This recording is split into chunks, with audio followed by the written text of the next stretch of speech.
अश्व को क्षति नहीं पहुंचनी चाहिए। जानता हूं, मैं तो केवल इसे भयभीत कर रहा था।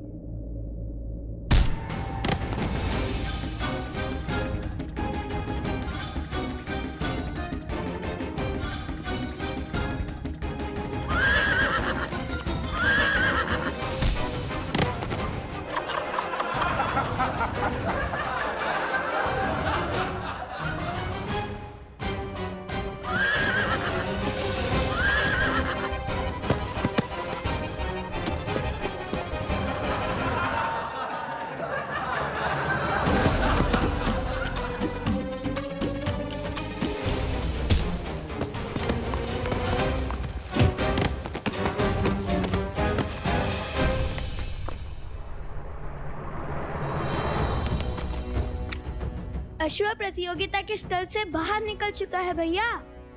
हमें उसे इसी नगर में रोकना होगा, अन्यथा न जाने कौन कौन से राज्य घुमा देगा ये हमें।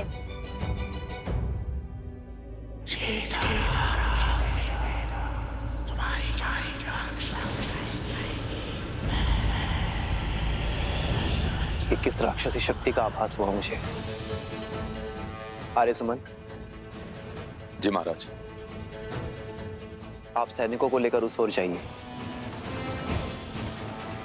मैं यहां देखता हूं। जी महाराज।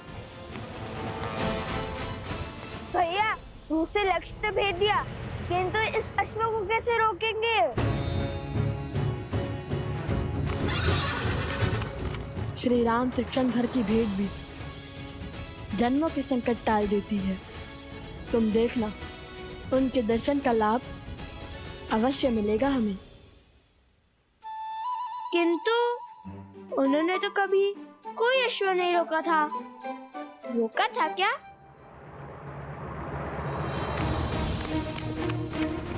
वो देखिए भैया, वो रहा। कुछ सोचिए भैया, कैसे रोके इस अश्व को?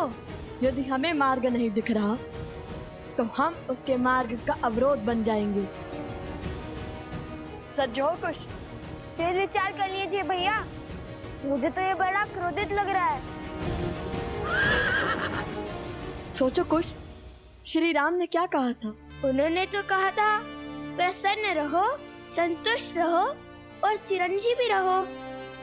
किंतु इस अश्व को पकड़ने में क्या संतुष्टि, क्या प्रसन्नता होगी भैया? प्राणी प्रसन्न और संतुष्ट कब होता है? मैं तो तब संतुष्ट रहता हूँ जब मेरा पेट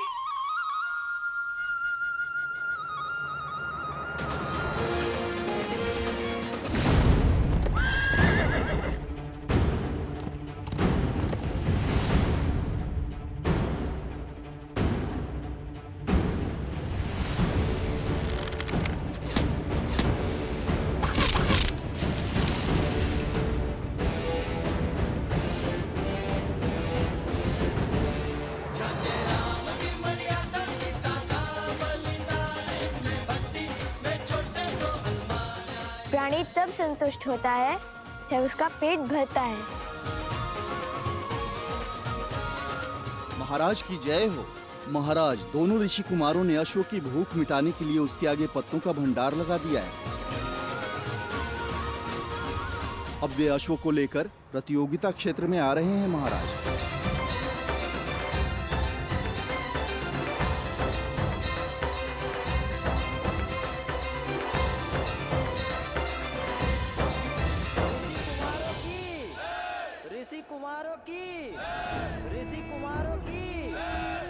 लगता है तुम्हारे मित्र स्पर्धा जीत गए हैं। समय आ गया है जब उस प्रतियोगिता क्षेत्र में उन्हें पुरस्कार मिल रहा होगा। तब पूरे नगर के समक्ष तुम्हें उन्हें जीवन का सबसे बड़ा आघात देना होगा।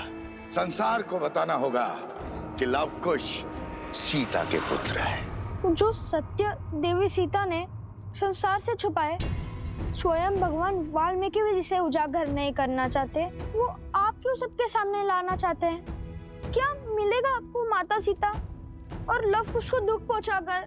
जिज्ञासा, ये सत्य जब सामने आएगा तो संसार में विविध प्रकार के विचारों का जन्म होगा। कोई राम से इसलिए घृणा करेगा क्योंकि उसने अपनी गर्भवती पत्नी का त्याग किया। कोई सीता पर संदेह करेगा। मैं कुछ नहीं कहूंगा। चाहे तो आप मेरे सर के टुकड़े टुकड़े कर दे। लगता है मुझे अपनी मायावी शक्तियों से ही तुमसे अपनी बात मनवानी पड़ेगी।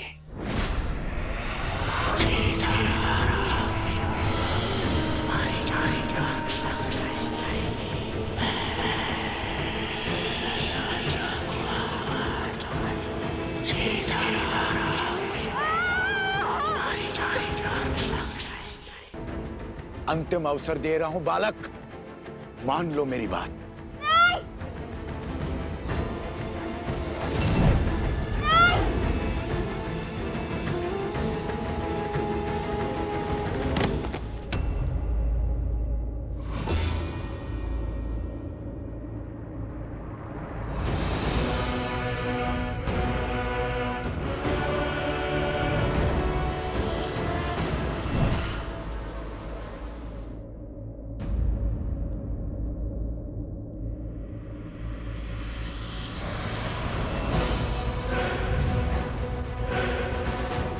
बालक, बालक उठो। मुझे पराजय स्वीकार नहीं है राघव। मैं तुमसे जीत के रहूंगा, तुम्हें हरा कर रहूंगा मैं।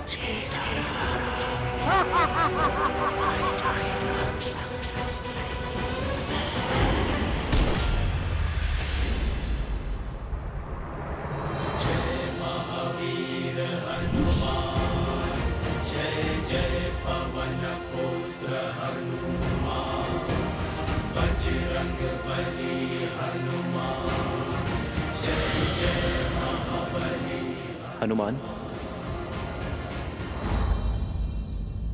ये समय प्रहार करने का नहीं, प्रहार से बचने का है। बचा सकते हो तो बचा लो अपना राम राज्य।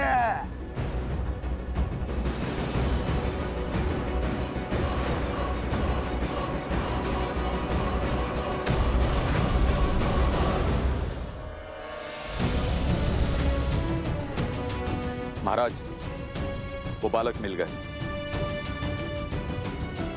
इस बालक को संभालिए आर्य सुमंत। जी महाराज। मुझे इसी क्षण जाना होगा आर्य सुमंत। रथ को सज्ज कीजिए।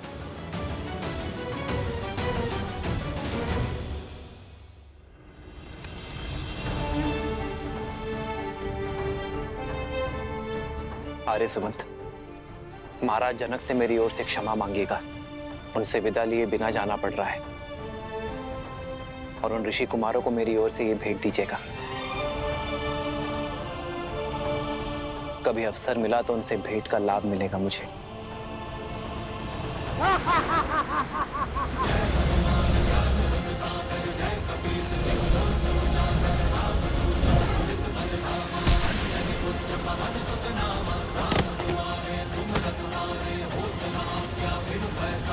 प्रभु के पाश में बंधने को सज्ज होना दुष्ट।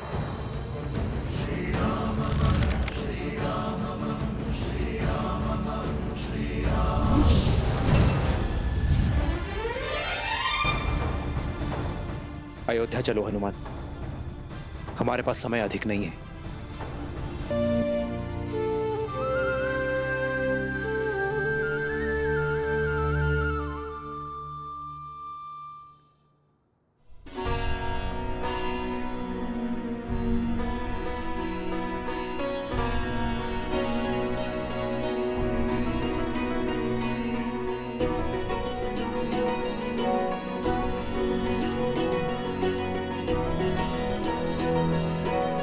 बालकों,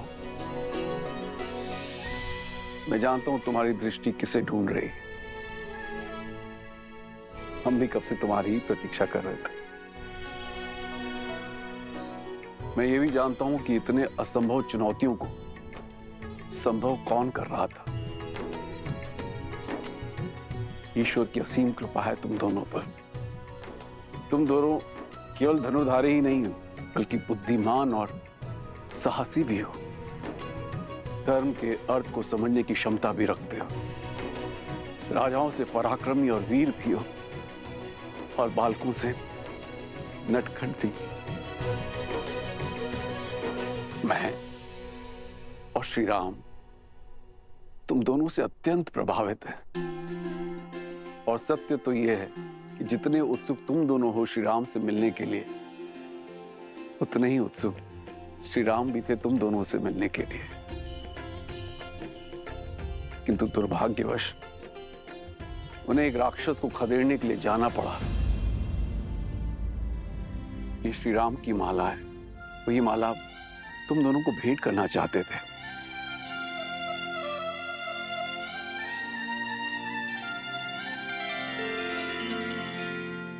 कितना सुंदर रूप है, इतना सुंदर भाव और स्वभाव है, इतनी नम्र छवि। तुम दोनों को देखकर किसी का स्मरण हो आया।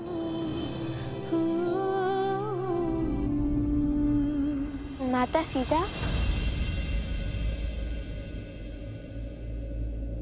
माता सीता भी श्री राम के साथ है?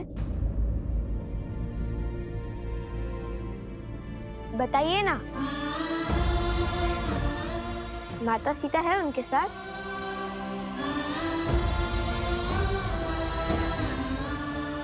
कोई बात नहीं, जब हम अयोध्या जाएंगे तब माता सीता से भी मिलेंगे और श्री राम से भी।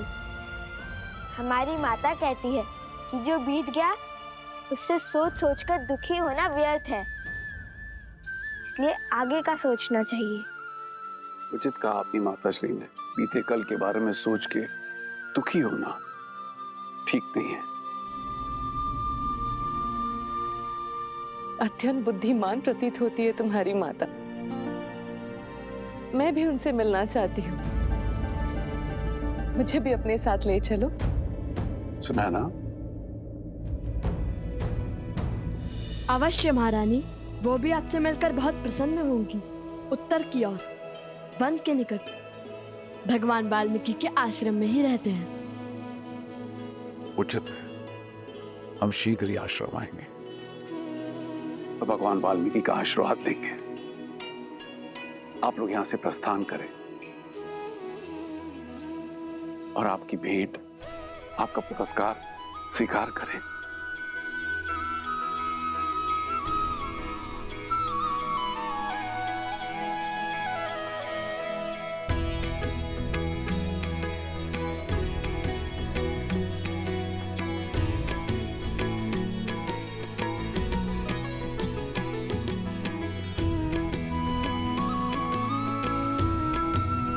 माता, हम सुनैना जी से भी मिले और महाराज जनक से भी। महाराज जनक यहाँ पे भी आएंगे।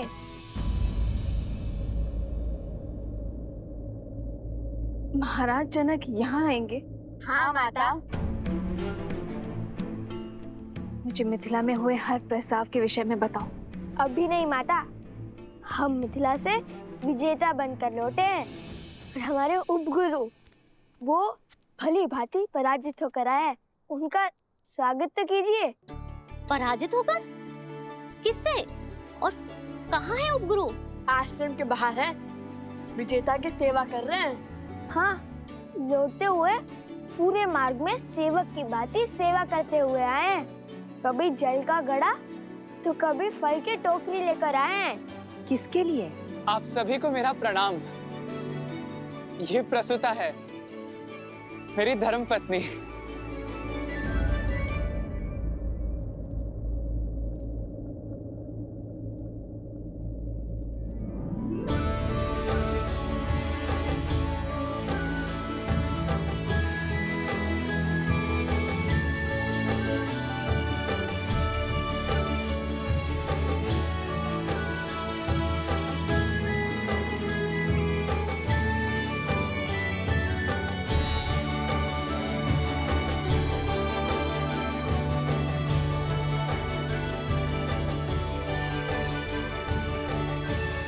मिथिला की कन्याएं बड़ी कठोर होती हैं। एक बार जो उन्होंने किसी को पति स्वीकार लिया तो यमराज भी उनका मन नहीं बदल सकता।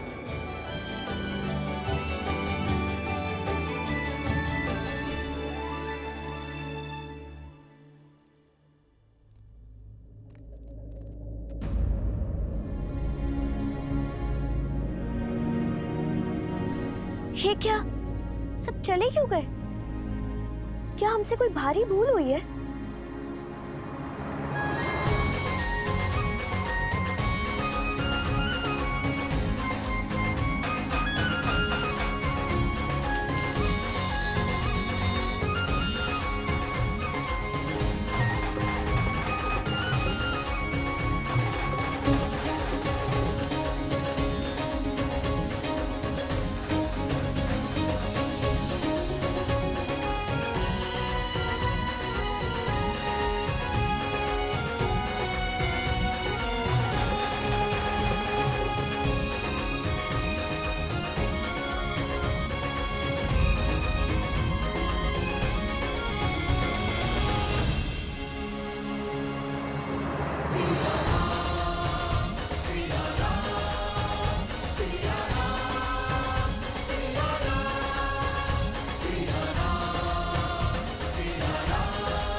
इस समस्त संसार में धर्म के अश्व का घूमना अनिवार्य है। मैंने स्वयं सहस्त्रमुख रावण को मिथिला में विष फैलाते देखा है। उसने एक बालक को अपने माया के भ्रम से बांधा था। किंतु अच्छी बात यह है कि बालकों पर कुविचारों का प्रभाव विलंब से होता है, इसलिए सहस्त्रमुख रावण सफल नहीं हो पाया। किंतु अब हमारे पास समय शेष नहीं है। हमें शीघ्र अतिशीघ्र अश्वमेध यज्ञ प्रारंभ करना होगा। महाराज, क्या अब आप दूसरा विवाह करेंगे अथवा भाभी मां सीता को?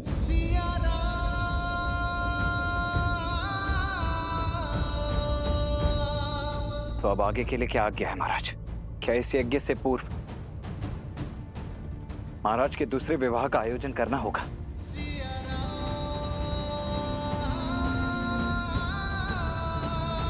इसकी कोई आवश्यकता नहीं है लक्ष्मी। विवाह तो मैं कर चुका हूं।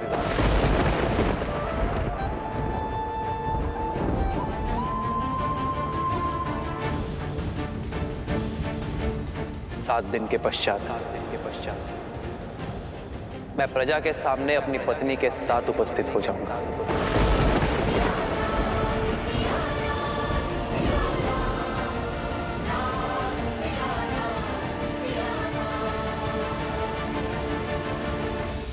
न जाने कहां की होगी वो, किस नगर की होगी वो महारानी, किस धर्म का वहन करती होगी।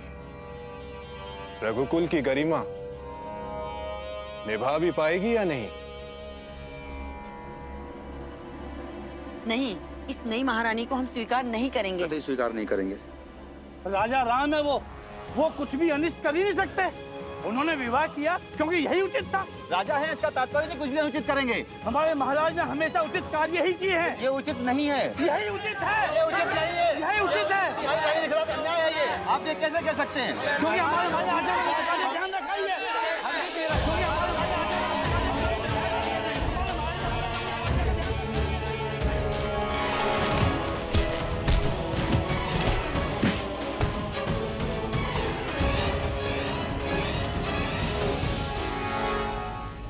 माता, ऐसे भी उचित ही हुआ। महारानी सीता के बिना श्री राम तो अधूरे हैं। जब हम मिलेंगे तब माता सीता भी होंगी श्री राम के साथ।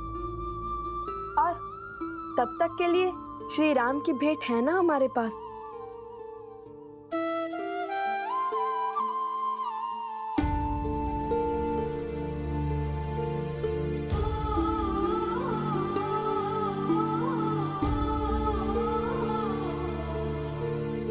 देखिए ना माता, कितना सुंदर हार है।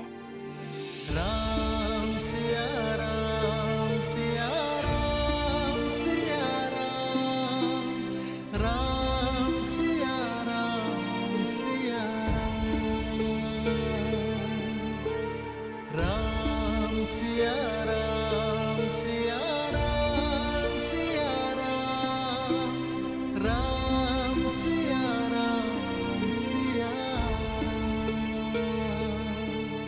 मेरे साथ ना होकर भी मुझे पथ दिखाया है तुमने सीते।